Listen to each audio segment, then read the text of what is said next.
Hey guys, today's video is going to be super chill and we are just going to talk about my top 5 books that I'm going to read in 2019. These aren't the only books that I'm going to read, but they're just the first 5 that I'm going to read. So I figure I would probably go through each of them and just read a synopsis of them because I haven't read them yet. But they are all New York Times bestsellers, and I usually get my book picks from Barnes & Noble's like top 100 books. So these are just things that I've kind of seen throughout the year. I want to say there's 2 of them that I've just heard from kind of word of mouth, or it was just like on TV and everyone knows about this book probably.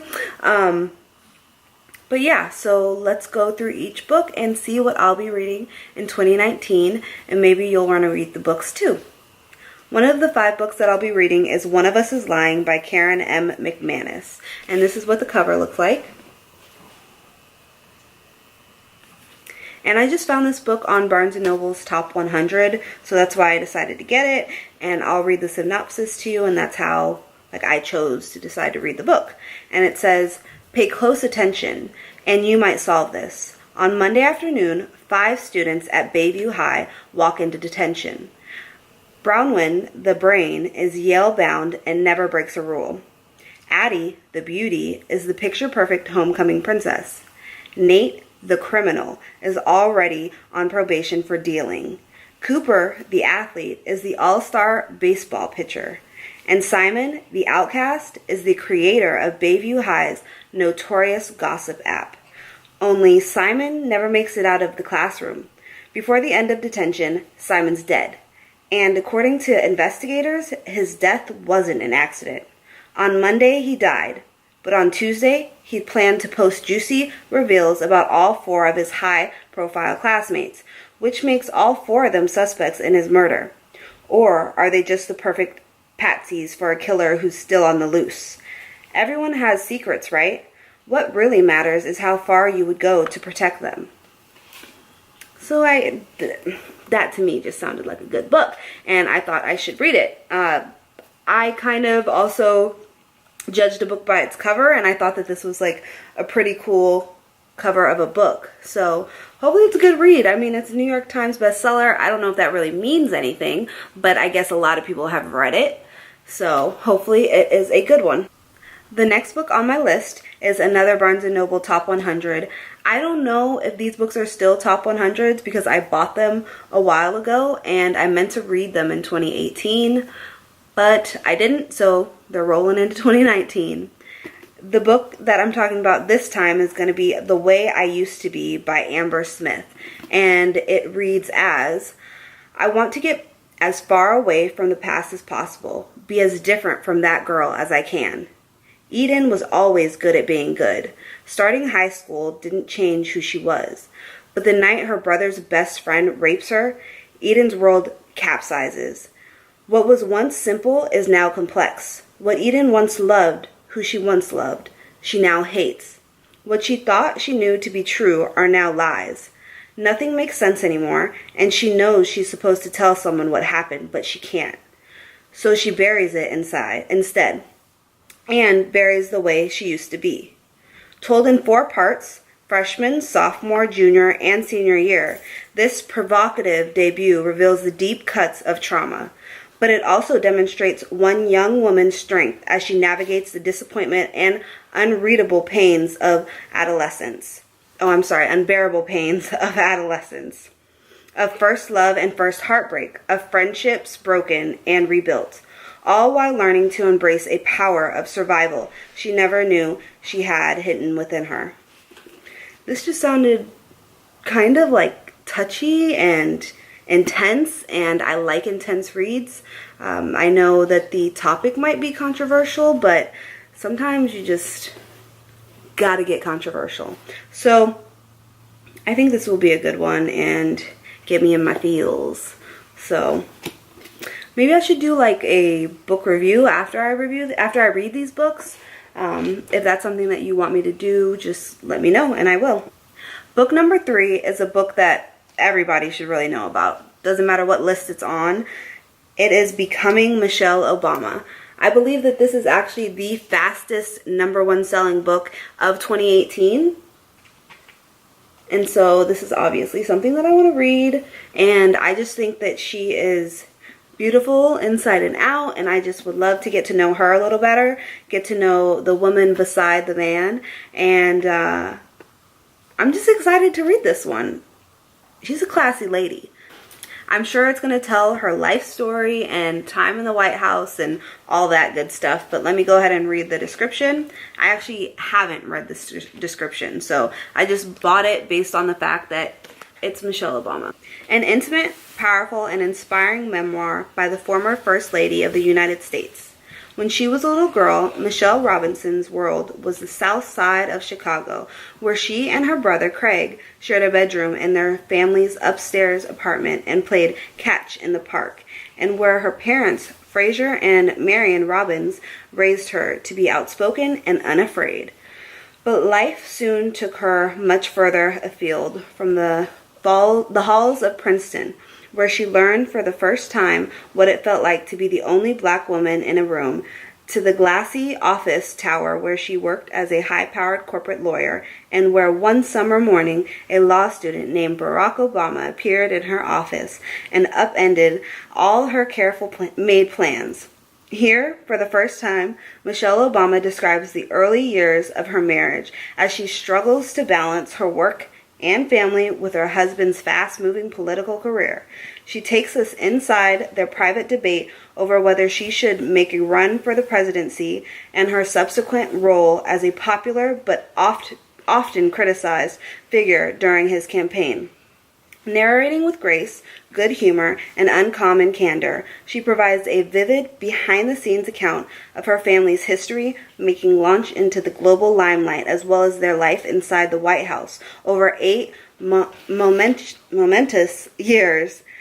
As she comes to know her country and her country comes to know her, Becoming takes us through modest Iowa kitchens and ballrooms at Buckingham Palace, through the moments of heart-stopping grief and profound resilience, bringing us deep into the soul of a singular, groundbreaking figure in history as she strives to live authentically, marshaling her personal strength and voice in service of a set of higher ideals. In telling her story with honesty and boldness, she issues a challenge to the rest of us. Who are we, and who do we want to become? That's one smart lady.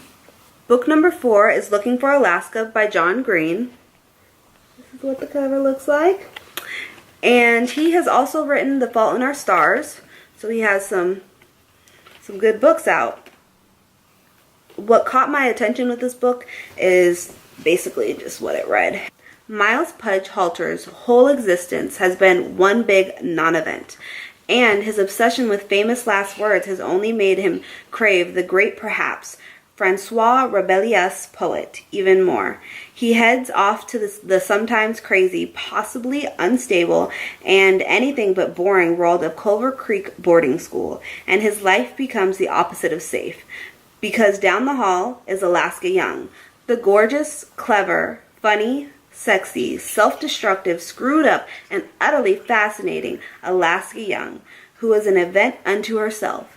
She pulls Pudge into her world, launches him into the great perhaps, and steals his heart. After, nothing is ever the same. I like strong women, and this sounds like it has a good, strong woman lead in it, so it's gotta be good. The last book, book number 5, I have spoken about in a previous video, and I actually don't have the copy I'm going to read in 2019 because this book is literally sold out of Barnes & Noble, and it's like on Amazon. It's going to ship after Christmas, and I have a Barnes & Noble membership, so I just pretty much like to buy through them, but yeah, it's like sold out everywhere, so I have to wait till 2019 to get the next book. The book that I'm talking about is After by Anna Todd. This is what book number 1 looks like. And in total, there's 5 books. Now, I could order the Nook version or the Kindle version, or even the iBooks version because I have an iPad. But one thing you need to know about me is I prefer reading actual books. I kind of want to see like where I am in the book. I like feeling the paper. I like just opening it up to a certain page and just diving in. And I don't really feel like you can do that on a Kindle or an iPad. It all looks the same. You can't really tell where you are in the actual book. Yeah, you can see the numbers down below, but it's just not the same as a good old hard copy book. So that's why I'm going to have to wait till 2019 to pick up the second edition of this series. So what I'm going to do is I'm just going to read the synopsis of After, because maybe some of you guys haven't read After. And I will say, since I have read this book already, it's not necessarily my kind of love story. It's a romance. It's not necessarily my kind of romance. It has a lot of like controversial characters. The guy in it is very much so like not a nice guy. He's like bipolar, if you ask me.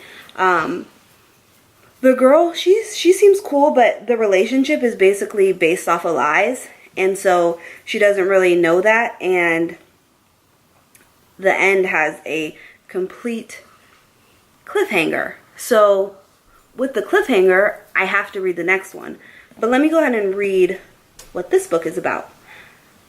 And again, it's called After.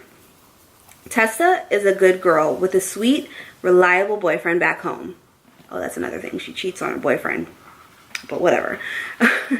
She's got direction, ambition, and a mother who's intent on keeping her that way.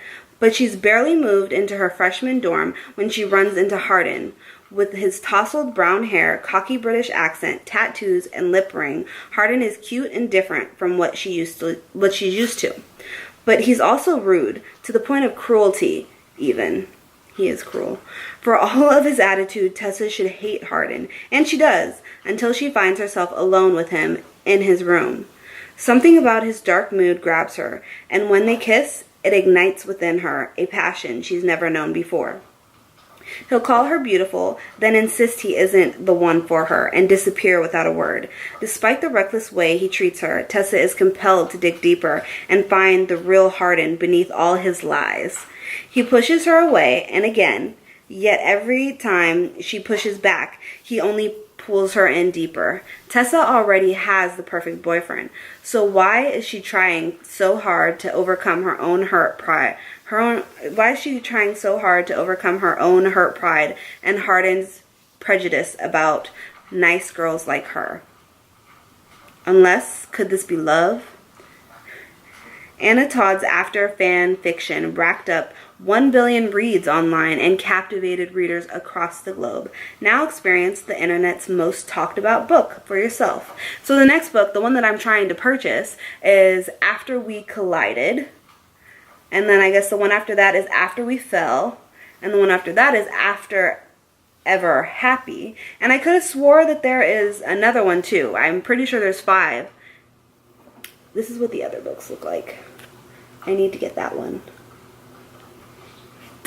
My thing about this book too, you should probably know that it reminds me of a 50 Shades of Grey, but a college version. So it's like not as adult as 50 Shades of Grey.